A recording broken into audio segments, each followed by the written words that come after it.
Om Swastiastu. Yada yada hi dharmasya glanir bhavati bharata abhyutanam adharmasya tadatmanam sejamyaham. Yada yada hi dharmasya glanir bhavati bharata abhyutanam adharmasya tadatmanam sejamyaham. Yada yada hi dharmasya glanir bhavati bharata abhyutanam adharmasya tadatmanam sejamyaham. Artinya, kapanpun dan dimanapun pelaksanaan dharma merosot dan hal-hal yang bertentangan dengan dharma merajalela, pada waktu itulah aku sendiri menjelma, wahai putra keluarga Bharata. Para sahabat yang saya muliakan, sloka ini menjelaskan bagaimana Sri Krishna berawatara atau menjelma ke dunia ini. Awatara adalah Tuhan yang memanifestasikan dirinya, menjelma, muncul ke dunia ini dalam suatu bentuk. Karena awatara adalah penjelmaan Tuhan yang Maha Esa, itu artinya tidak ada perbedaan antara Tuhan dan penjelmaan beliau. Karena Tuhan bersifat maha mutlak. Ada orang yang berpendapat bahwa Tuhan dan awatara Tuhan itu berbeda. Pendapat ini sah-sah saja. Namun pendapat yang tidak benar, buat apa?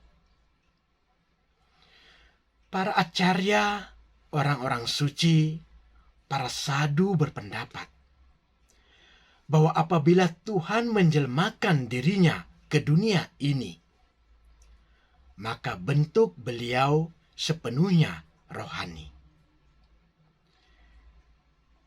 Dalam sloka sebelumnya juga sudah dijelaskan bahwa Sri Krishna muncul ke dunia ini dalam bentuk rohaninya yang asli. Artinya, tidak ada perbedaan antara Tuhan dan awatara Tuhan. Ada berbagai jenis awatara, seperti Purusa awatara, yaitu Karana Daukasa Wisnu, Garbo Dakasa Wisnu, dan Ksirokada Wisnu. Ada Guna awatara, yaitu Brahma, Wisnu, dan Siwa. Ada Lila awatara, yaitu Dasa awatara. Ada Manwatara awatara. Ada Sakti Awesa awatara. Ada Yuga awatara, dan sebagainya. Di dalam Weda dijelaskan bahwa awatara jumlahnya tidak terhingga. Para sahabat yang saya hormati, lalu kapan awatara ini muncul? Sri Krishna menyatakan dengan tegas dalam sloka ini, Yada, yada. Kapanpun dan dimanapun. Artinya bahwa kapan saja atau di mana saja terjadi kemerosotan dharma, atau dimanapun dominasi adharma merajalela, saat itu Sri Krishna akan memanifestasikan dirinya secara pribadi atau mengutus penyembah-penyembah beliau yang murni. Kata dharma tidak dapat diartikan hanya sebagai kebenaran biasa atau sebagai agama. Dharma adalah sesuatu yang sifatnya kekal.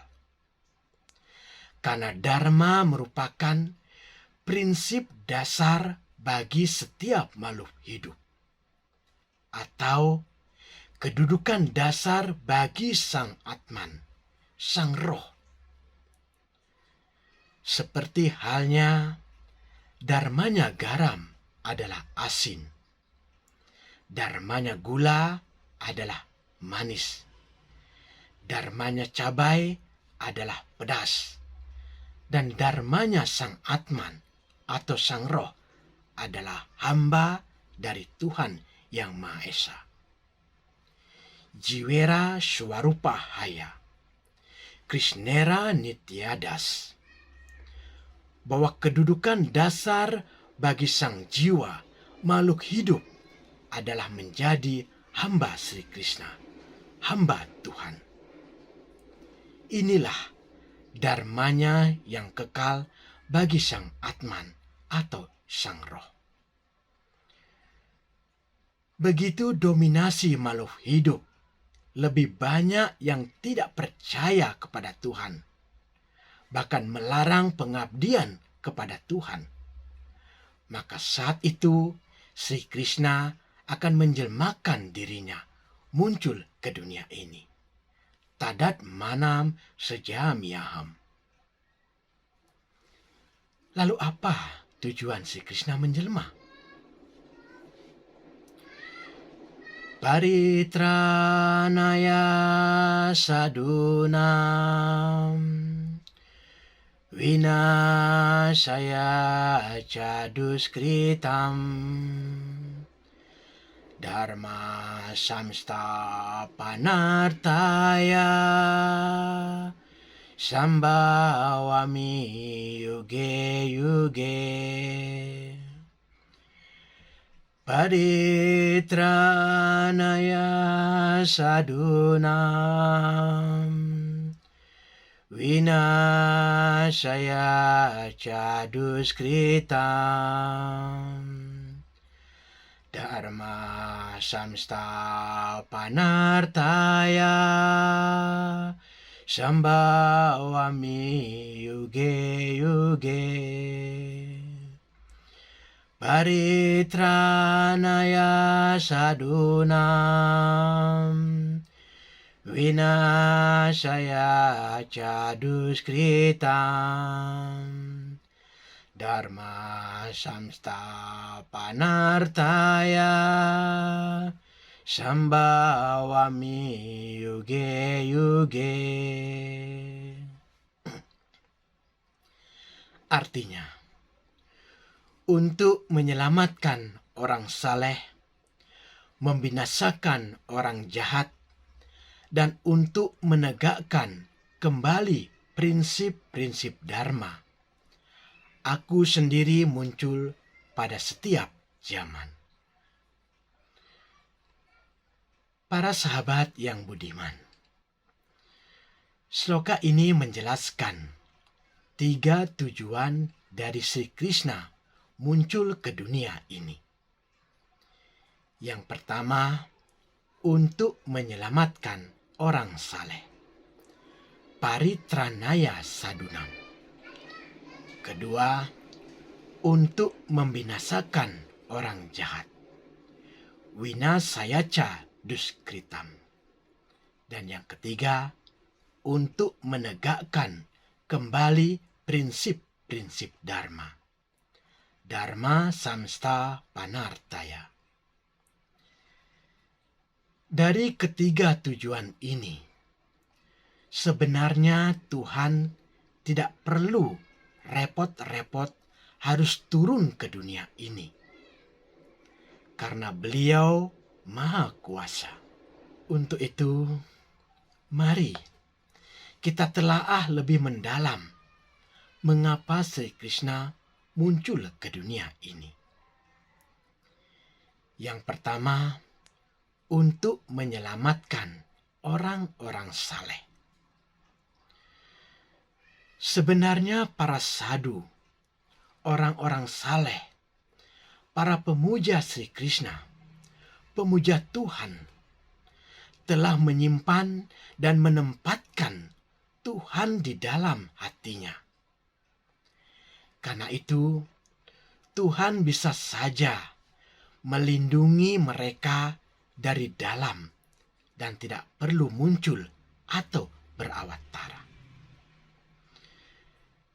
Namun para penyembah Tuhan, pemuja Tuhan yang murni, ingin sekali melihat wujud Sri Krishna secara langsung dalam kegiatan atau lilanya.